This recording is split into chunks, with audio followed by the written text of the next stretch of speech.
Bonjour à toutes et à tous et bienvenue dans Vulga Toi-même, le podcast où l'on part à la rencontre de celles et ceux qui font la vulgarisation sur internet. Pour ce premier épisode, j'ai eu le plaisir de discuter avec Ronan Le Toqueux, plus connu sous le nom de Realmyop. Après avoir été devant la caméra pour des chroniques sur le site jeuxvideo.com, il est passé désormais derrière et est producteur audiovisuel pour la vulgarisation web. Dans cet entretien, on y parle de son parcours, de son métier et de deux projets qui montrent les différentes facettes de cette profession bien particulière. Chroma et Le Vortex, la première chaîne YouTube financée par Arte. Je vous souhaite une très bonne écoute. Voyons ce qu'elle a dans le ventre. J'étais un passionné de science avant tout. Si on dit des choses qui ne sont pas conformes aux lois physiques, on risque de dire des choses qui n'auront jamais de réalité. Déjà, est-ce que tu pourrais nous raconter un petit peu ton parcours, comment t'as fait pour en arriver là, dans ce que tu souhaites aborder hein. Ouais, parce que ça fait une longue histoire, vu que ça va faire bientôt... je crois que ça va faire 9 ans que j'ai la société et qui donc n'est productrice que de contenu sur le web. On a commencé en travaillant avec jeuxvideo.com. On a vulgarisé une pratique sportive de jeux vidéo qui s'appelle le speedrun.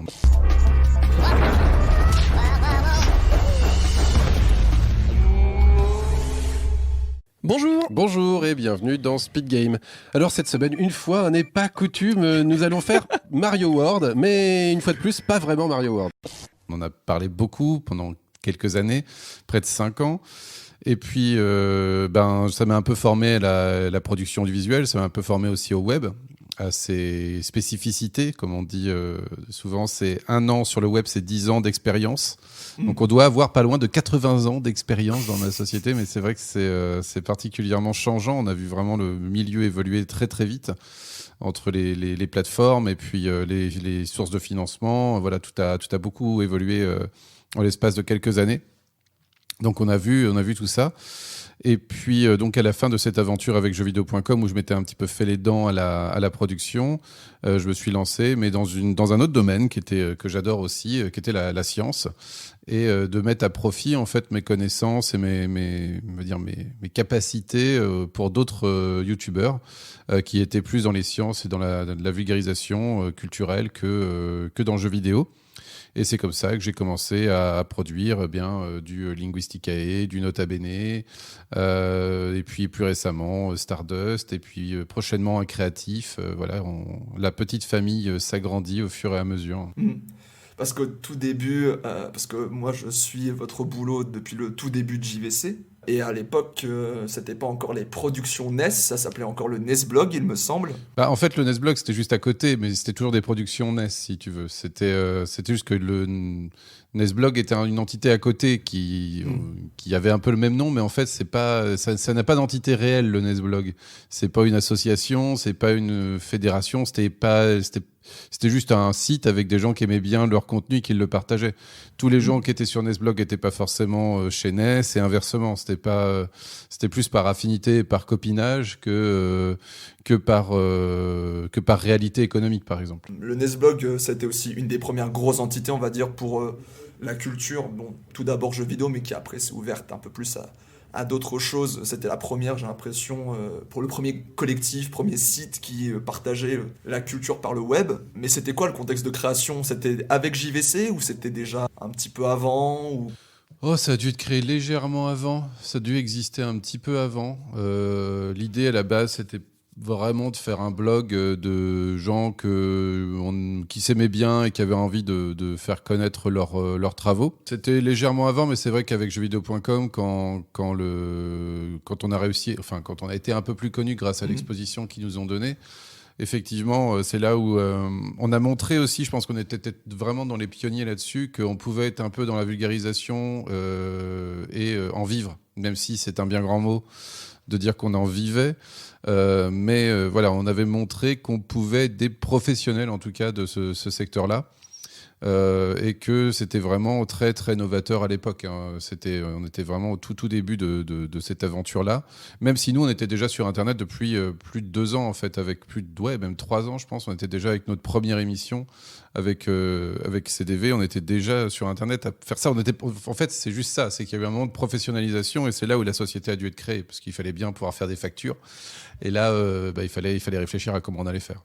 Donc en fait, là, si j'ai bien compris, en fait, NES, c'est né quasiment au tout début, sauf que c'était pas forcément mis en avant. Le nom NES, ça l'est de plus en plus. Avant, pas tant que ça, j'ai l'impression. Non, non, parce que c'est pas non plus c'est pas une marque, c'est pas. On était voilà un groupement de potes et ceux qui voulaient adhérer le faisaient. Après, bon voilà, nous il y avait des micros, des genres de commissions, on décidait de qui pouvait rentrer ou non parce qu'il fallait que ça reste voilà dans un genre de cahier des charges qu'on s'était donné. Mais moi j'étais pas le seul décisionnaire du tout.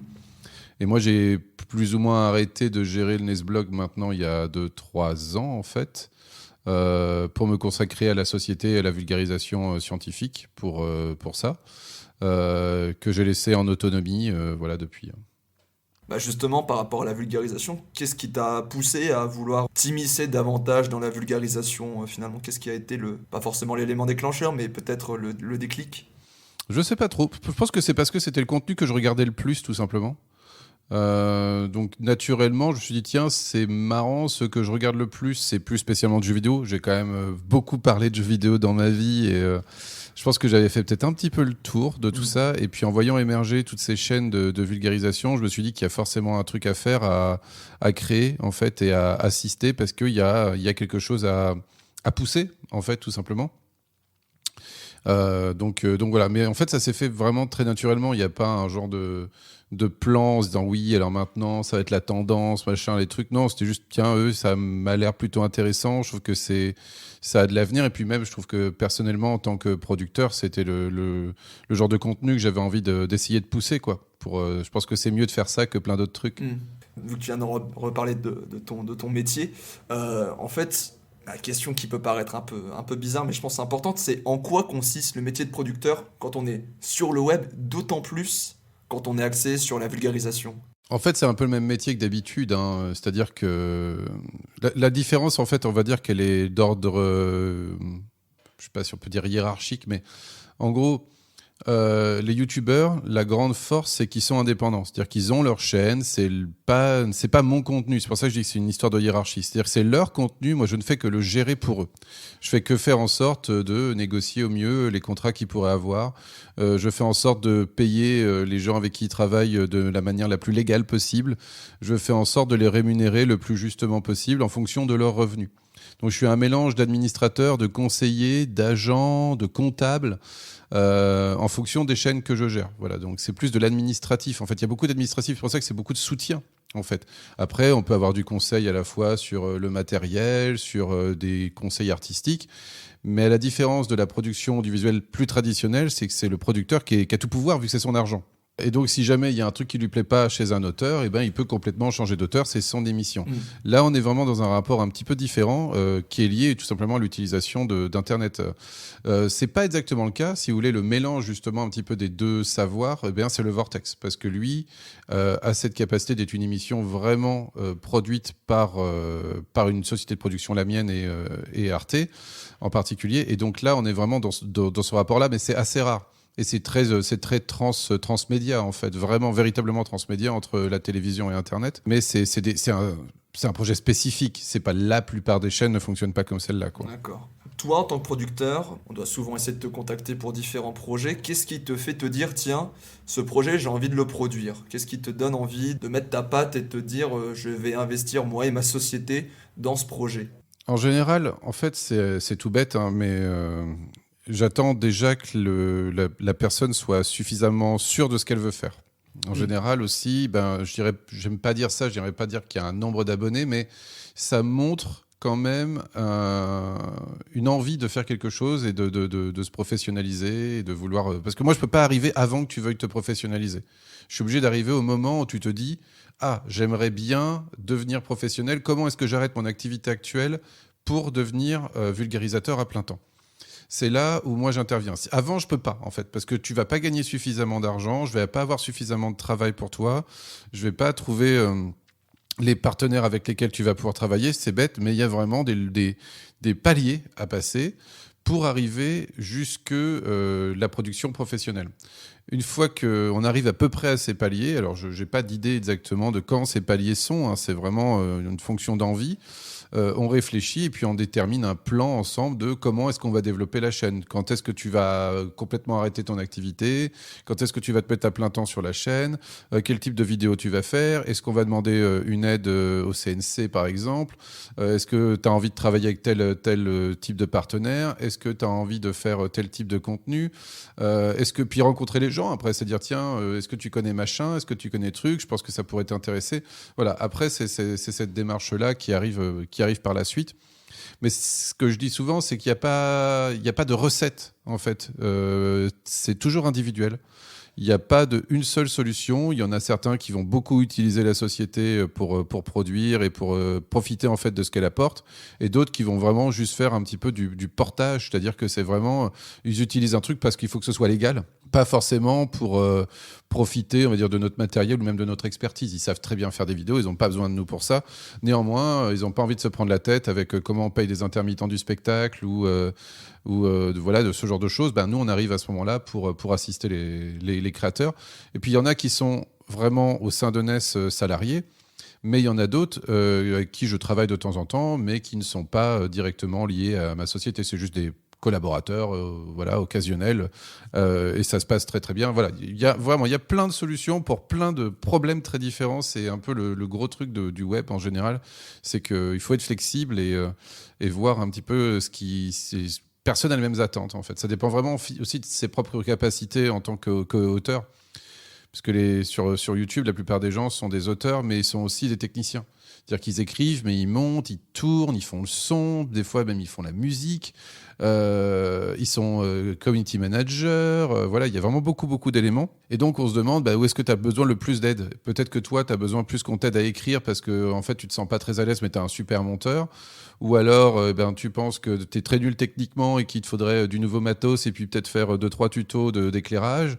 Voilà, ça c'est vraiment, ça change à chaque fois, quoi. Il n'y a pas de règle. Mais est-ce que cette flexibilité, finalement, elle pose pas forcément problème? Enfin, ça doit sans doute créer des difficultés, en fait, vu dans ton rôle, vu que t'es vraiment celui qui un petit peu est le point d'attache à plein de milieux différents. Je suppose que tu dois quand même avoir un certain nombre de difficultés, vu que c'est le web, vu que c'est encore une économie qui peut être encore un peu fragile, malgré que ça se professionnalise de mieux en mieux et de plus en plus facilement. Sans doute, tu dois avoir des difficultés. Je trouve pas. En fait, je gère aussi peu de gens, hein. En vrai, il y a ça qui est important aussi. Il y a des difficultés, mais je veux dire, je connais pas de prod en général qui a pas de difficultés. C'est pas lié spécifiquement au web. Il y a toujours dans la prod des problèmes qui vont s'enchaîner, des plannings, des égos, je sais pas, il y a toujours plein de trucs qui vont poser problème. Donc on essaye de rendre ça le plus simple possible, mais effectivement ça reste vraiment du cas par cas. Mais moi c'est un peu ce que j'aime bien, c'est-à-dire que je suis là pour régler les problèmes des autres globalement. C'est un peu mon taf. C'est pour ça que je suis assez investi dans la guilde des vidéastes pour créer justement une vraie fédération de vidéastes qui puissent défendre ses intérêts et partager ses connaissances. Et ça, c'est vraiment très important. Donc voilà, ça, c'est les grands éléments en fait qui font. Mais j'ai du mal à dire que... Je pense pas que c'est un handicap. Moi, j'aime bien. En plus, ça change un peu tous les jours. Tu sais jamais ce que tu vas faire en te levant le matin, quoi. Bon, des fois, c'est un peu désagréable parce que tu dois faire face à un genre de shitstorm nul, de machin, où il y a des problèmes sur n'importe quoi, hein. Vraiment, ça peut être des vidéos, des tournages, des situations X ou Y, quoi. Mais bon, voilà, au moins, je sais jamais ce que je vais faire vraiment dans ma journée. Je vois. Là, avec toi, j'aimerais parler de deux productions qui ont été importantes ou qui sont importantes. La première, je pense que c'est celle que le plus de monde connaît. Je pense que c'est une des plus réputées de NES. Je voudrais parler de Chroma. Salut à tous, c'est Karim de Bâche. Vous savez ce que j'aime? Les pulls moches. Le cinéma. Le cinéma est un art du spectacle reposant sur un procédé permettant de procurer l'illusion du mouvement par la projection à cadence suffisamment élevée de vues fixes enregistrées en continuité sur un film. C'est super, non? Et à partir de ce simple mais ingénieux procédé, s'est créé une galaxie de films. Alors Chroma, typiquement, c'est le genre de projet que j'ai simplement accompagné, on va dire. J'avais aucun contrôle. J'avais les vidéos après le public. En fait, là, on tombe dans un cas avec Chroma où Karim, Gilles et Jérém, c'est déjà des gens issus du milieu professionnel. Ils étaient déjà soit dans le cinéma, soit dans l'audiovisuel. Donc, ils connaissent très bien le milieu. Ils savent comment faire de l'audiovisuel. C'est pas le souci. Ils savent monter, ils savent écrire, ils savent faire des effets spéciaux. Voilà. Par contre, toute la partie gestion, c'est pas ça. Donc moi, je suis vraiment arrivé en tant que gestionnaire à gérer les budgets, à regarder qui fait quoi à quel endroit, à aller chercher éventuellement des financements complémentaires. Mais bon, ça a été très très compliqué, surtout à l'époque. On n'avait pas d'aide du CNC quand ils ont lancé Chroma. Puis c'était un financement participatif, ce qui foutait tout un bordel sans nom d'un point de vue légal, parce qu'on ne sait pas combien on devait de TVA. Enfin bref, il y a eu beaucoup d'aspects très administratifs au casse-couille, comme je les appelle. Il a fallu aussi les salariés, faire en sorte qu'ils puissent travailler dans de bonnes conditions. Voilà, après acheter tout le matériel, faire tout l'aspect, on va dire, technique de la production en elle-même. Mais j'avais vraiment aucun contrôle de prod, en fait. Je veux dire, je n'étais pas au tournage. Je suis passé 2-3 fois pour les aider, mais vraiment de manière sporadique et parce que j'étais par là et que c'était marrant, quoi. Puis c'est des copains, donc voilà. Je dépannais des potes à la base, hein. C'était vraiment l'idée, quoi. Parce que j'avais produit pour jeuxvideo.com Crost avec Karim, c'est comme ça qu'on s'était rencontrés. Mais voilà, c'était vraiment dans cette optique-là. Donc eux, ils sont typiquement le genre de projet qui ont juste besoin, on va dire, d'une gestion à la fois légale et administrative, mais qui est indispensable. On ne peut pas faire sans. Surtout quand il y avait plus de 200 000 euros à gérer, ça peut devenir très vite dangereux si c'est pas anticipé, quoi. Ouais, c'est assez intéressant le fait un petit peu que là, pour le coup, tu étais vraiment gestionnaire. Je vois qu'il y a un peu vraiment une vraie double facette de ton métier. Vraiment, donc gestionnaire très administratif. Et d'un autre côté, quand même, qui reste un pied dans la création, quand même, dans d'autres projets. C'est vraiment deux pans de la prod, hein. Il y a vraiment le fait d'être intégré à la production vraiment en tant que tel et limite moteur du projet. Et puis d'avoir Chroma, effectivement, qui est quasiment autonome, mais qui est passionnant quand même à faire aussi, parce qu'il y avait plein de questions qui n'avaient jamais été posées.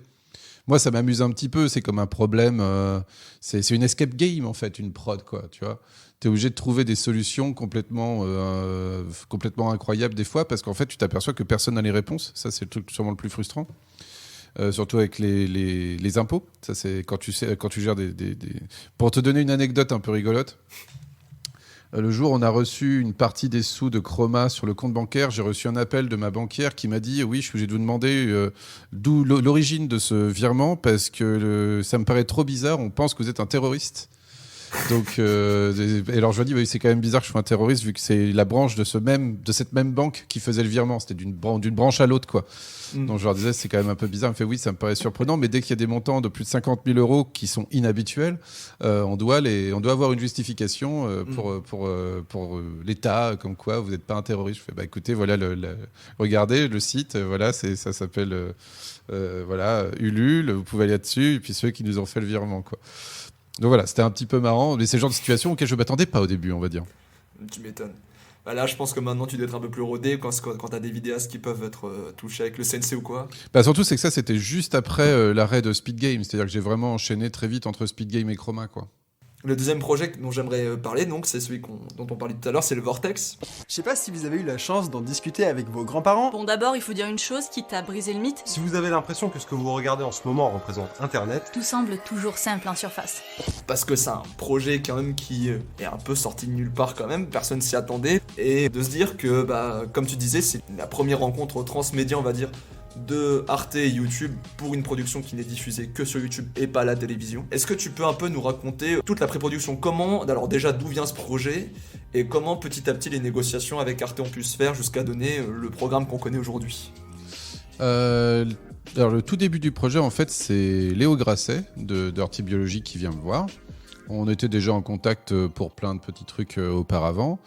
Et qui me dit bon bah voilà, j'ai rencontré les gens d'Arte, je suis en train de travailler avec eux, on aimerait faire une chaîne de vulgarisation où les gens, on fait venir différents types de vulgarisateurs, on leur fait faire des trucs, voilà. Mais c'était très flou, hein, on savait même pas comment ce serait techniquement fait, on savait pas les durées, on savait pas le nombre de personnes. Mais voilà, est-ce que ça te dit, toi, que je te mette dans la boucle et que je te propose comme boîte de prod, sachant que t'es pas le seul, voilà. J'ai fait différentes demandes à différentes boîtes de prod s'ils étaient intéressés de produire ça. Et je lui dis, bah écoute, moi je te prépare un dossier sur ce qu'on fait nous.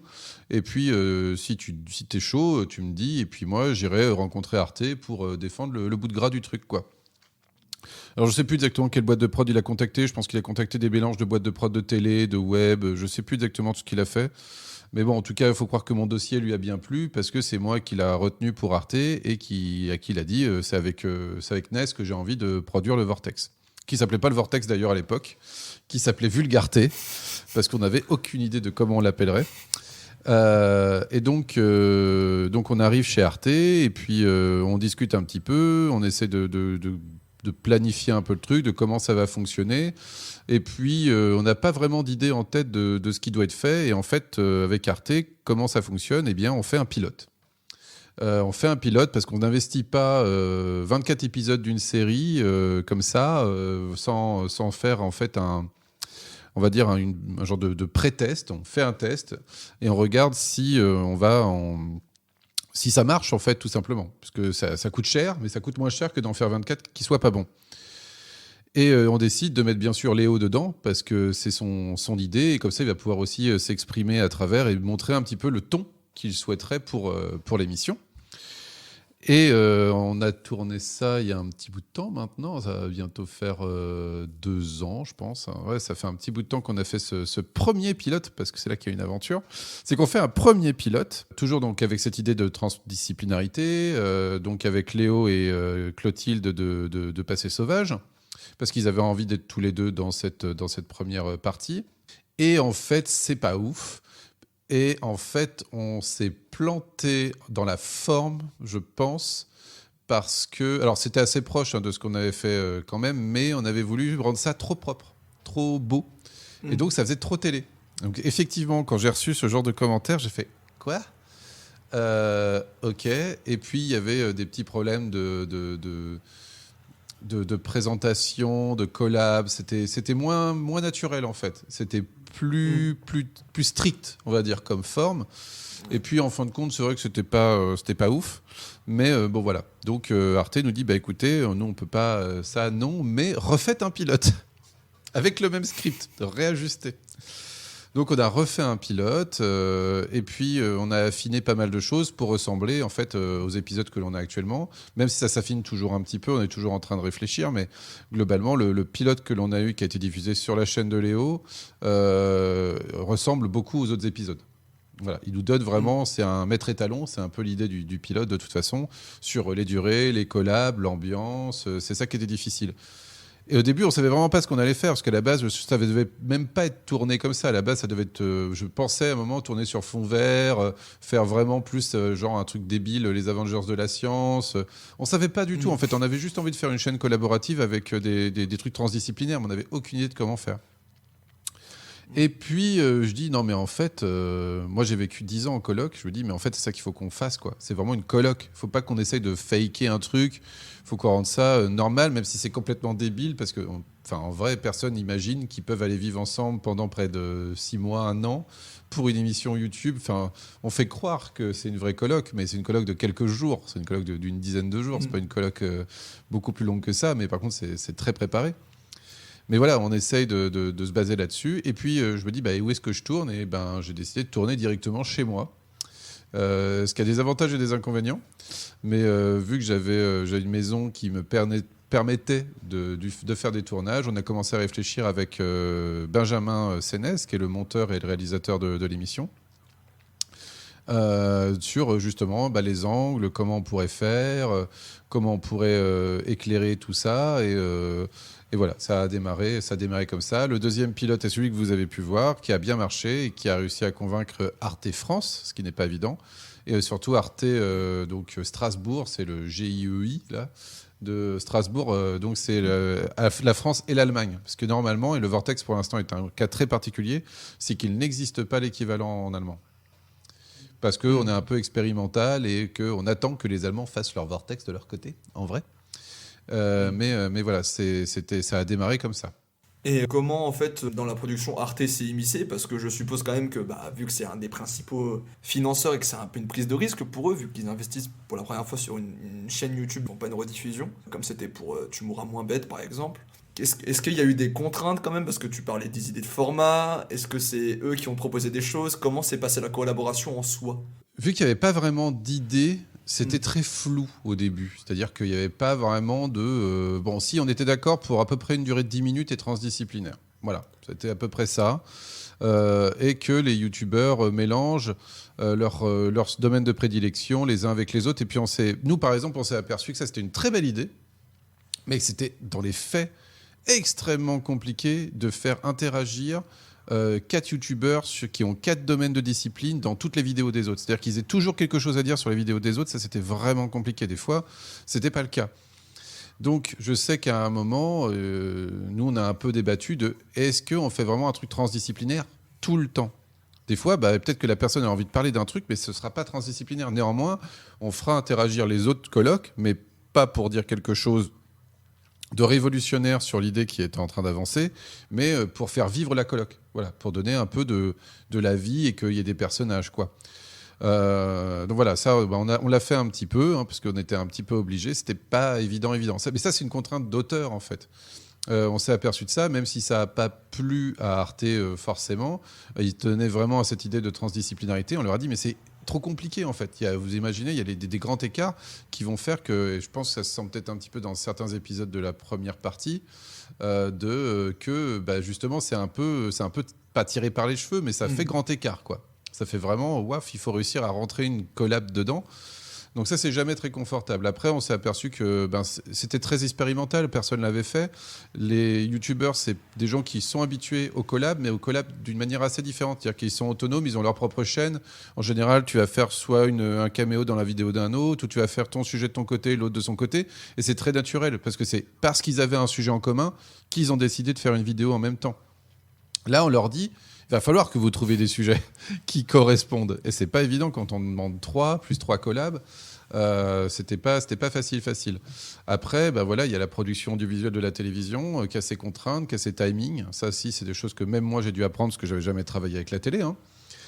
Et donc, ça a été assez compliqué au début de s'ajuster. Mais c'était à la fois de la méconnaissance de l'un des uns et des autres. Effectivement, je pense peut-être un manque de confiance aussi, peut-être des deux. C'est-à-dire que si tu as beaucoup vécu comme moi sur Internet, tu n'as pas forcément une image très reluisante de la télévision. Et la télévision, elle ne comprend pas comment fonctionnent les youtubeurs. Enfin, au début, c'est vraiment très compliqué. Ils ne se rendent pas compte du niveau d'arrache par rapport à ce qu'ils ont d'habitude de ce que nous, comment on travaille, en fait, quoi. Ce qui fait qu'il y avait des scripts qui n'étaient pas forcément complètement terminés quand on a commencé à tourner. On avait 9 jours de tournage, c'est bon, on aura fini d'écrire à ce moment-là. Sauf que Arte veut lire les scripts avant, alors pour différentes raisons, pour vérifier qu'on ne dise pas de bêtises trop. Alors normalement ça va, parce qu'on a quand même des spécialistes qui sont relus, donc ça a été rarement le cas. Ou tout simplement que ça corresponde bien, entre guillemets, au cahier des charges, parce qu'ils s'engagent aussi chez eux. Les gens qui nous représentent chez Arte s'engagent auprès d'Arte à faire ce qu'ils ont dit qu'ils feraient. Vous voyez, il y a toute une histoire de hiérarchie dans cette histoire. Et donc, si jamais on leur met la pression, ils nous mettent la pression à nous, et directement, après, on peut mettre la pression aux auteurs. C'est tout un système assez relou, mais bon, voilà, ça a été un peu particulier le premier tournage à cause de ça, parce que justement, on a été un peu sous pression, à droite, à gauche, et ça a été un peu conflictuel. Je pense que tout le monde a appris à ce moment-là. Je pense que vraiment, il y a eu pas mal un peu à la dure, mais on a appris à se connaître, et depuis ça va vachement mieux, parce que justement, on a un peu révisé nos méthodes de travail ici pour rassurer, en fait, Arte, mais en même temps, ça rassure tout le monde. Ça me rassure moi, parce que je sais que ça correspond à ce que j'ai envie de faire, déjà. Ça rassure aussi les auteurs, parce qu'ils voient que c'est encadré. C'est-à-dire qu'on vient, et puis plus il y a d'épisodes qui sortent, plus ils voient à quoi ça doit ressembler aussi. C'était plus dur quand on avait que le pilote. C'était plus dur quand on était plus flou nous-mêmes, en fait. Maintenant que ça commence à avoir plus de... Je veux dire, au début, il ne faut pas tenter des trucs quand tu ne sais pas déjà bien faire ce que tu devrais savoir faire. C'est un peu ça, en fait. C'est-à-dire que maintenant, j'aurai plus de facilité à prendre des risques dans un épisode du Vortex, parce que je sais que je sais faire le reste. Et qu'au pire, je me rabattrai sur cette forme-là si jamais j'y arrive pas. Donc voilà, ça, c'est des choses qui progressent. Après, on a aussi la confiance du CNRS quand même qui est arrivée, donc ça a été plutôt cool. Après, il y a eu le CNC, mais qui nous a pas donné autant que ce qu'on avait demandé, donc ça nous a mis financièrement un petit peu dans les soucis. Arte a fait des efforts, voilà, on arrive à s'en sortir financièrement avec la série. Alors pas du tout, parce que c'est une série quand même assez particulière, vu que, bon, certes, il y a de la pub, mais c'est pas du tout, c'est pas spécifiquement pour gagner de l'argent qu'il y a de la pub sur le Vortex, hein, ça ne suffira jamais à payer le Vortex. Néanmoins, c'est vachement bien pour le référencement. Google, il t'aime vachement plus quand tu finances, quand tu mets des pubs devant tes vidéos. Donc moi, j'ai un peu négocié avec eux en disant si, il faut mettre la pub pour ça. Et puis, il n'y a pas de financement participatif, il n'y a pas de truc, c'est une émission du service public, en fait. C'est CNC, CNRS, Arte. Donc voilà, hein, sachez-le, plus Dailymotion, parce que Dailymotion a acheté une semaine d'avance pour les diffusions. Mais bon, c'est compliqué aussi de ce point de vue-là, mais bref. Voilà, l'émission, elle est offerte au public, on lui demande rien en échange, à part de la regarder. De commenter, et de venir sur le Discord, et de voilà. Parce qu'il y avait aussi cette idée-là de créer c'était quelque chose d'important pour nous, de créer une communauté. De pas juste faire une émission de télé, en fait, justement. Parce que nous ne sommes pas qu'une émission télé. On a une chaîne YouTube, on a une communauté, on a envie de vivre comme une chaîne classique, en fait, et pas de diffuser, faire un replay, en fait. C'est comme si on avait fait un replay d'une émission qui n'était jamais diffusée à la base à la télé, quoi. Donc de garder cet esprit-là, ça c'était important aussi. Ça c'était dans le cadre. Enfin, c'est ce qu'on a mis nous rapidement en balance chez Arte en disant si il nous faudrait. Je crois qu'ils connaissaient pas Discord quand on leur en a parlé la première fois. On a expliqué que c'est un mélange de Skype et d'un forum, quoi, et que ça permet aux communautés de s'organiser, de réfléchir à la com, de réfléchir à plein de trucs, quoi. Mais maintenant, c'est vraiment beaucoup plus simple, beaucoup plus sain, et très dans la collaboration, en fait. On écoute les propositions de chacun, et souvent, c'est bien amené. Je pense qu'aussi, même nous et Arte, en fait, c'est comme tous les projets, il faut appréhender le projet nous-mêmes, en fait. C'est que nous, on apprend à le faire et eux, ils apprennent à le faire. Et plus on est bon à ça, plus on arrive à faire des trucs cool, quoi. Parce que du coup, en fait, là, je me posais la question par rapport à la ligne éditoriale, mais là, comme tu disais, a priori, ça va dans le bon sens, on te laisse de plus en plus libre. La ligne éditoriale, elle est très faible, en fait. Les auteurs, ils font vraiment ce qu'ils veulent. La seule chose, c'est quand nous, on sent que c'est pas bon pour le public. Voilà. On a pu intervenir sur des vidéos, des vidéos. C'est bien en amont, hein. Faut bien comprendre qu'on ne fait pas réécrire quand on en est à l'écriture, en fait. On fait réécrire, on demande à réfléchir quand on en est à poser les thèmes et les vidéos qu'on va faire. Ça est arrivé qu'il y en ait des gens qui nous disent je veux faire 3 vidéos sur tel sujet et qu'on lui dise écoute, ça va être compliqué parce que je pense que tu n'as pas assez à dire pour remplir tout ça et puis ça va pas marcher. Je préférais que tu fasses 3 vidéos sur un autre. Enfin, cette vidéo-là, tu la gardes, t'en fais une, et puis après, t'en fais 2 sur 2 autres vidéos, sur 2 autres thèmes. Et voilà, ça, c'est le genre de choses qu'on a un peu imposé, mais qui, en fin de compte, étaient justes. Et ça s'est très bien passé par la suite. Je pense que c'était la bonne décision, en y réfléchissant et en tournant et en voyant les épisodes à la fin. Mais effectivement, ça, c'est très difficile à estimer, mais on essaie de laisser quand même une grande liberté aux auteurs de dire ce qu'ils veulent, ça, c'est le plus important. Nous, on n'écrit pas. La relecture, c'est plus des petits détails de est-ce que ça, ce sera bien compris, est-ce que c'est le bon argument, est-ce que tu es sûr que cette illustration, elle sera suffisamment pertinente, est-ce que ça a été validé par le relecteur. Voilà, c'est pas de tout mélanger ou de dire non, là tu dis ça, il faut pas dire ça comme ça, ou il faut pas dire ça. Le cas où ça a été peut-être le plus dur sur la dernière, c'était quand même avec Hygiène Mentale, qui peut annoncer des trucs très cash, en fait, dans ses vidéos, mais tout est méga sourcé et backup 2000 fois parce que c'est Christophe, quoi. Et donc, il a dû un peu plus défendre ces mots, en fait, en disant oui, mais ma source, elle est là, ma source, elle est là, ma source, elle est là. Mais vu qu'il avait raison, tout est passé. Ah, c'est étonnant. Du coup, en parlant un petit peu des vidéastes, comment ils sont choisis, je crois savoir de sources de type Christophe Michel que c'est toi qui l'avais contacté. Ouais. En général, c'est moi qui crée les teams, ouais. Parce que j'ai la chance de pas mal connaître les gens, de connaître le game, comme on dit.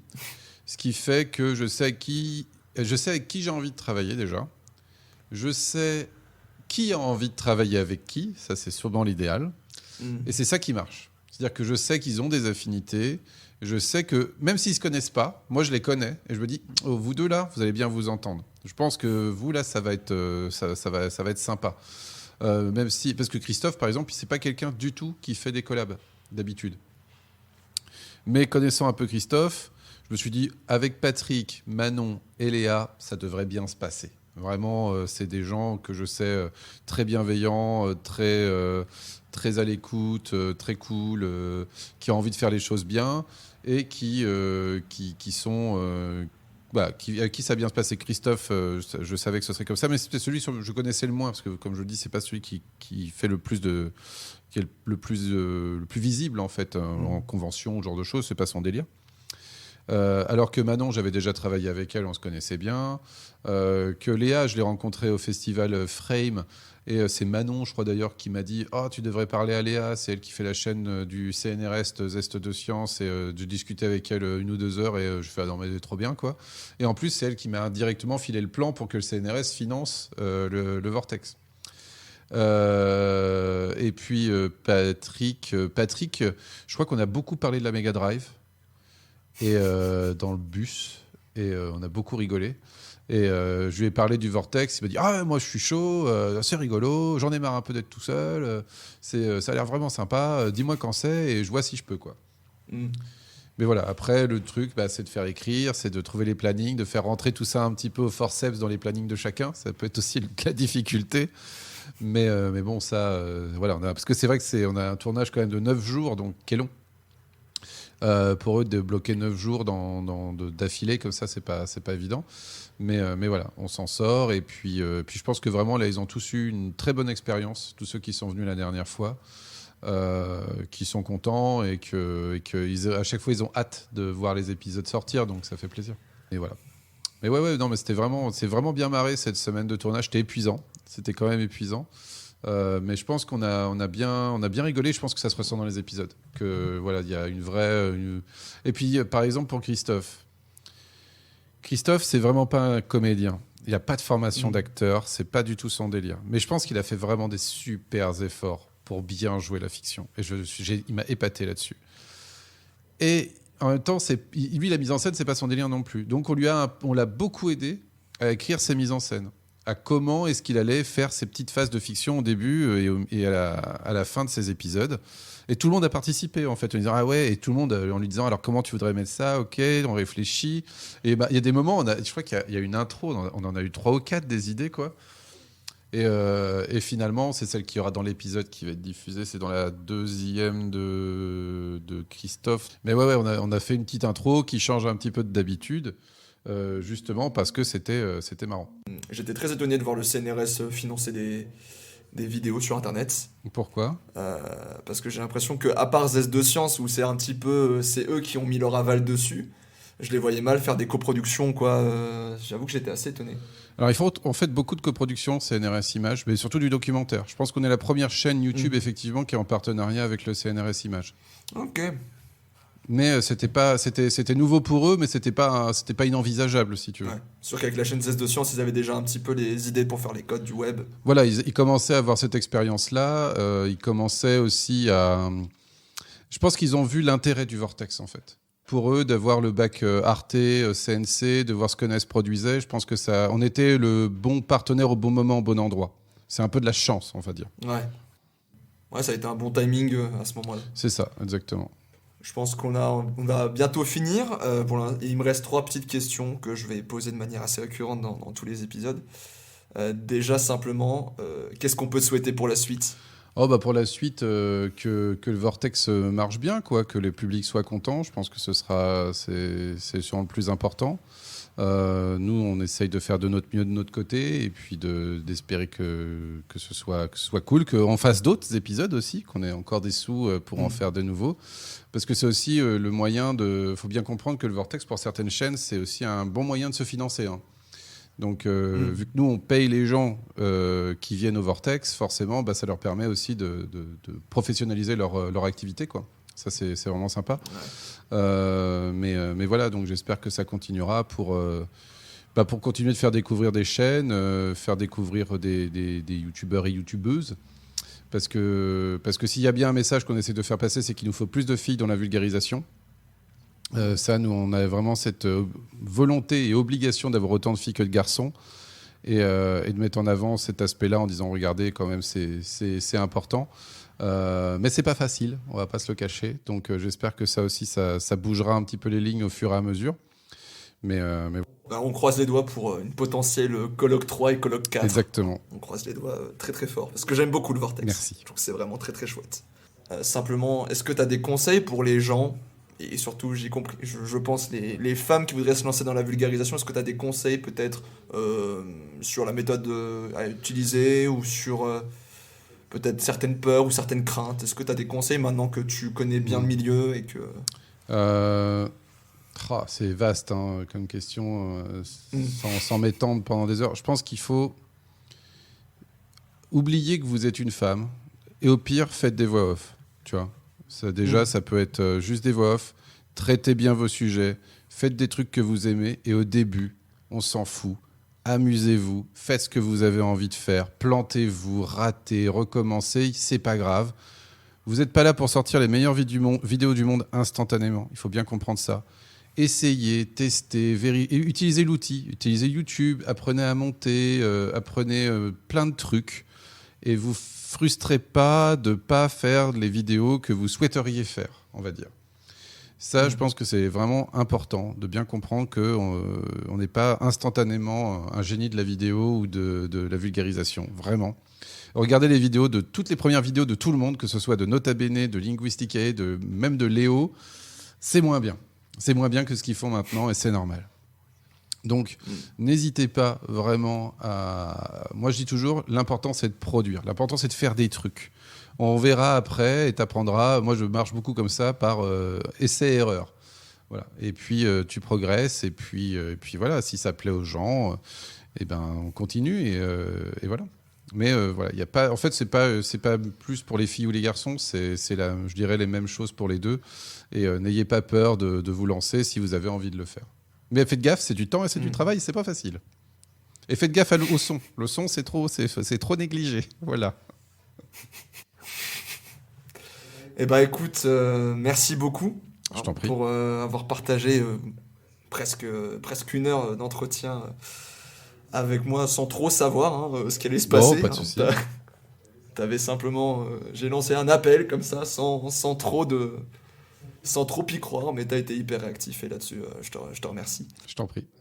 Est-ce que tu aimerais voir quelqu'un qui raconte un petit peu les coulisses de ses productions dans la vulgarisation, un mec, une fille, peut-être qu'un appel à lancer comme ça que je puisse l'avoir dans mon filet? Ah, tu veux que j'appelle quelqu'un à participer à l'émission, c'est ça? Si tu veux. Si tu veux pas, il n'y a pas de souci, mais si tu as envie que quelqu'un raconte un peu les coulisses, même si je pense que tu dois connaître quand même pas mal certains coulisses, vu que tu es un peu dans le game, comme on a dit tout à l'heure. Si tu as envie de voir quelqu'un se prêter au jeu. Quelqu'un que j'aimerais bien voir se prêter au jeu. Je cherche quelqu'un que je connaîtrais pas trop, tu vois, que j'ai envie d'avoir des informations parce que je le connais pas assez ou je la connais pas assez. Bon, qui est toujours marrante et qui a des choses à dire. Je pense qu'il y a Manon qui serait toujours très cool. Mais non, si éventuellement quelqu'un que j'aime bien et qui est peut-être pas assez mise en avant, c'est Valentine de Sciences de Comptoir. Ah, elle était prévue, j'avais très envie de la contacter. Voilà, je pense que Valentine, ça peut être marrant. Je pense que Marie Wild, ça peut être marrant. Je pense que voilà, c'est des gens que je connais un peu moins, on va dire, tu vois, que je côtoie moins et qui ça m'intéresserait d'avoir des petits bails dessus, quoi. Eh ben, on va essayer d'avoir ça alors. Super. Eh ben, encore une fois, merci beaucoup et puis bonne continuation pour la suite. Merci. Merci à toutes et à tous d'avoir écouté cet épisode jusqu'au bout. Ça veut dire que cela vous a un tant soit peu intéressé, et c'est tout ce que j'espérais. Encore une fois, merci à Ronan de bien avoir voulu discuter avec moi. Si vous souhaitez découvrir mes autres podcasts, il y en a 3. Signature, un podcast hebdomadaire où l'on parle d'objets et de leur histoire dans une petite chronique de 3 minutes. Première page, une mise en son des premières pages de la littérature. Et enfin, l'Agora, le podcast où l'on traite du monde de l'Antiquité grecque au travers de sujets actuels. À très bientôt, je l'espère. Prenez soin de vous. Ciao.